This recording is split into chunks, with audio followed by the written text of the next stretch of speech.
Coach. How's it going today?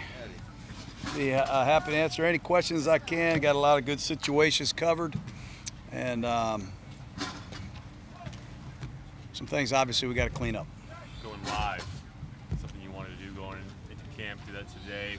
What are you looking for in that period? What did you see? And is that at all related to kind of a lighter finish to today's practice? No, I don't know about the lighter finish to today's practice. We're going to have some live periods. We had a live blitz pickup period today. 10 minutes of live blitz pickup. That's what it's all about. You can teach people who to block. You can have drills to teach them how to block, but in that period you can find out how much they really want to block. And that's the winning edge in pass protection. And as a defensive player, you got to beat a block once in a while. You're not going to be free to the quarterback. So that's a huge period, physical, live. And then I want to take a look at some of our young players live. And we did that today. Took the pads off after we had an extensive amount of work. And we got to pick up the speed. We got to finish faster than we did. That was frustrating. John, is Martavis Bryant doing anything right now? He's ill. Ill. Yeah. Speaking of speed, John, saw Jordy flash that again in 11 on 11s. I mean, can enough be said about how much he still has left in the tank? I don't know what, I don't think so. I think there's a lot of guys that are, like him at different sports that are able to play at a high level, no matter how old they are. I think he's proven that since he's been here. I was really pleased with him today. He's a difference maker for us. You're pretty high on Eric Harris at the end of minicamp. What kind of role do you foresee for him on this team, whether it be special teams or in the secondary? Well, after we met him in Alameda, he introduced himself quite well. He had an outstanding offseason. I mean, he made a lot of plays in the box, deep, covering, special teams. Right now, he's got a chance to be a full-time starter for the Oakland Raiders. That's what I think of him. Now, he hurt his finger. He left practice early today, but he's doing an excellent job. He's got some really good communication skills, and he's playing very good football for us right now. Frank Carradine, in his years with the 49ers, for in a 3-4, sometimes he was a lineman, sometimes he was an outside linebacker, never really found a home. Where you've put him now, do you see this as the best fit for him? Yeah, he's healthy for the first time too. Not only has he played multiple positions, but had some injuries coming out of Florida State, had a tough start to his career. But he's a high draft choice. I got a lot of respect for Trent Baalke. This is a good football player. But we like him as a 6 technique, particularly head up on the tight end. Very hard-nosed run defender with some pass rush ability, and he's done a nice job for us. Rodney Hudson, there seemed to be a period in today's 11-11 where he got a good little applause from his teammates, even you personally. What was that about, and what have you made of? I don't know if there's enough to be said about your starting center. Well, he's one of our captains. When you're in the pivot and you're playing against Gunther, a lot of things change. It looks like they're bringing a blitz to the left, and they're bringing a blitz to the right. They're coming up the middle, and he made a couple calls late in the down that were awesome today. And it's fun going to work with the battery that we have. Derek Carr and Rodney Hudson are showing some really good communication and understanding of our system and what we want to do. Has there been anything about their relationship on the field that has surprised you since you've been here? Who's that? Between Derek Carr and Rodney Hudson. They're just on the same page. They're very much into football. They love the X's and O's, the strategy and the game planning, the preparation. They put a lot of pride and time into it. And when you let Rodney make the calls, and the only time Derek really fixes it is when he feels like he has to. There's just great collaboration between periods, before practice, and it's a pleasure. It's a pleasure being around it. John, do you think you understand the league's off-season decision about where you place the head for tackling, or is that something you got to wait for the officials to show up to kind of see how this is going to be interpreted? Is there anything you can teach the players yet? Well, we've been teaching the players at high school level. I've coached high school football, college football, my own son's football teams. You keep the head out of tackling is the goal. Try to keep your head out of there. Shoulder tackling is being emphasized, and they don't want the runner lowering his head either. Trying to keep the head really out of football. So that's the emphasis. And we've got a machine over there where our defense is getting a lot of form tackling to try to master that technique. But it's tough sometimes when you're tackling a full-speed man. You don't know which way he's going to go. Is he going to go left? Is he going to go right? Is he going to go through me? But it's something I think every coach at every level of football is stressing. A couple of the players were talking Monday about some of the film that you're showing them, not 2017 film, more decades past, some older film, grainy film that's can be hard to see the players sometimes. What's the model in terms of what you're showing these guys? I'm just trying to make some points, and there were some guys that played the game that were pretty good. I think, I think they love it. They love seeing Barry Sanders. I think they love seeing Joe Montana in a 2-minute drill. I had a couple young guys get up there. They didn't know who Jack Tatum was. They didn't know who Art Shell was. And, part of that is, having a respect for the league you're in and the guys that came before you. So you try to accomplish a lot. You only have them so long. You try to keep their attention span. And all of a sudden, man, there's Dan Marino. Man, I didn't know he had that quick of a release. Geez, he was pretty good. A lot of these guys never heard of Mark Duper and Mark Clayton. So, I think they like it. You can make some points, show some great routes, and also teach them a little bit about some of the people that came before you. That was my follow-up question. Some of the concepts from back in those days, how much of it is applicable to the type of plays that you guys are running today? Well, Landry and Walsh and Chuck Knoll weren't bad coaches.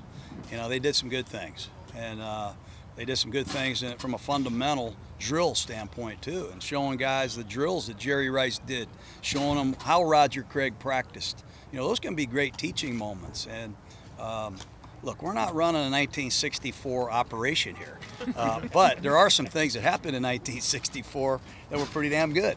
And if you don't think so, go ahead and have a nice day. Some quarterbacks wearing helmet cams. How helpful a tool is that for you and for them? That's the technology. I'm in the technology. We have Joe Harrington, who came to us from the University of Tennessee, and I think when Peyton Manning comes through here and you talk to Peyton, he'll tell you that Harrington it was a very important part of the Volunteers and part of Peyton Manning. And the use of the Joe pole, the Joe Harrington pole, we call it. From linebacker cam, we have corner cam, we have strong safety cam, we have helmet cam on the quarterback. We're able to see what the quarterback sees. We're able to hear him in the huddle. We're able to hear him at the line of scrimmage and really use it as a resource to teach Connor Cook, teach E.J. Manuel, let Derek Carr see for himself how he sounded and what he saw. So there are some great, really cool things that Harrington has brought us in a very short period of time. I saw Derek Harrier mispractice. I think it came from that Markel Lee hit yesterday. Yeah, I think he's just sore. Is that a teaching situation where you tell Markel maybe take it easy a little bit? Yeah, we're trying to emphasize that. There's going to be some bang plays where it's easier said than done, but yeah, we're trying to eliminate some of the hits on each other, and when in doubt, pull off. That's been our rule, unless we say the tempo is different. But sometimes there's some bang plays that are tough to deal with. Speaking of technology, you were asked about Jordy already, but he does seem to be moving around very well. You guys talked about that. Is that calculatable in terms of those chips and the shoulder pads, being able to tell, boy, this guy's cooking? I guess so. I would think so. I think we have that. You get Tom Shaw in his laboratory. He's got his own set of technology, and we can measure the workload, how much we're working players, and we chart the reps, and we have computers that tally all that stuff. But I'm more interested in talking about football, honestly, than technology right now. Going back to Rodney for a second, there were a couple of games last year where apparently he played through kidney stones, including, I think, he was still maybe dealing with in the game that you broadcast in Philadelphia. Were you aware of that at that point, and what sort of, opinion have you formed of his personality and temperament? It's just funny you say that. I was with Jim Otto the other day. Jim Otto was here for the alumni, and I was talking to him about Rodney. There's a lot of similar qualities in terms of toughness, passion for football and communication and just all-out effort. The thing I love about Hudson is when we throw a pass, he runs down to cover. He runs down there to see if the receiver needs any help every play. He's the best center that I've coached. How's the competition going at those gunner spots in the punt team? We got a lot of competition, so that'll be ongoing here as we head into the Lions preparation and preseason games. We got a lot of competition. How much of a luxury is it having someone like Paul Gunther around and guys that have played in his system before? Well, it's big. I think that's a common trend. Usually when a new head coach comes in, he brings in coaches that he's familiar with, and the coach brings in as many players as as he can that are familiar with his system. It's a diverse system. There's a lot of things going on out there, and it helps to have Leon and Emmanuel Lemire and Reggie Nelson, Frosty Rucker. I got a lot of guys that can help explain things behind the scenes on the sidelines and help graduate the other guys. Coach, PJ had his first day of training camp today from the strained pectoral. Did anything stand out? No, not yet. He obviously was limited. We want to ease him back into things.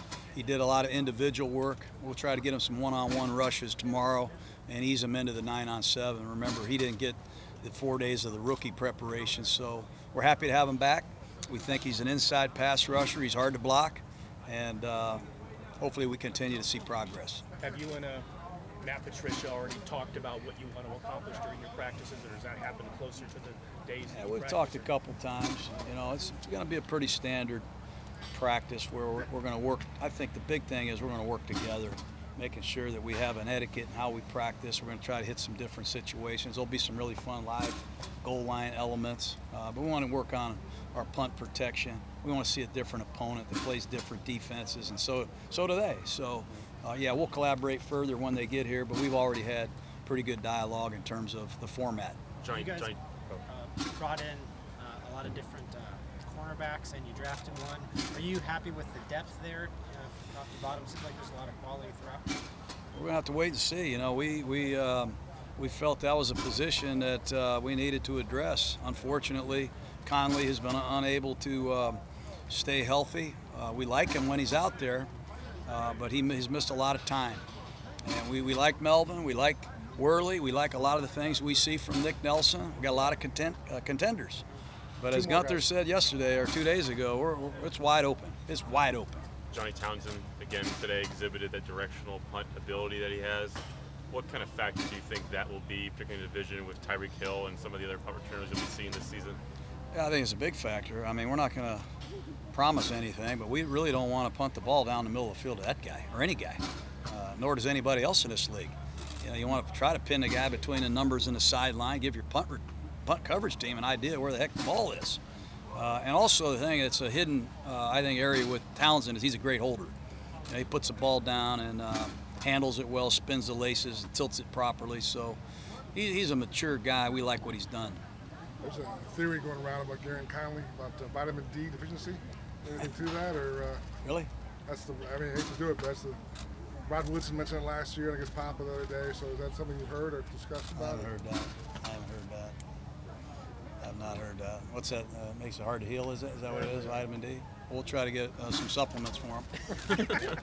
All right, guys. Thank you. All right. Thanks. Never heard that one. Yeah,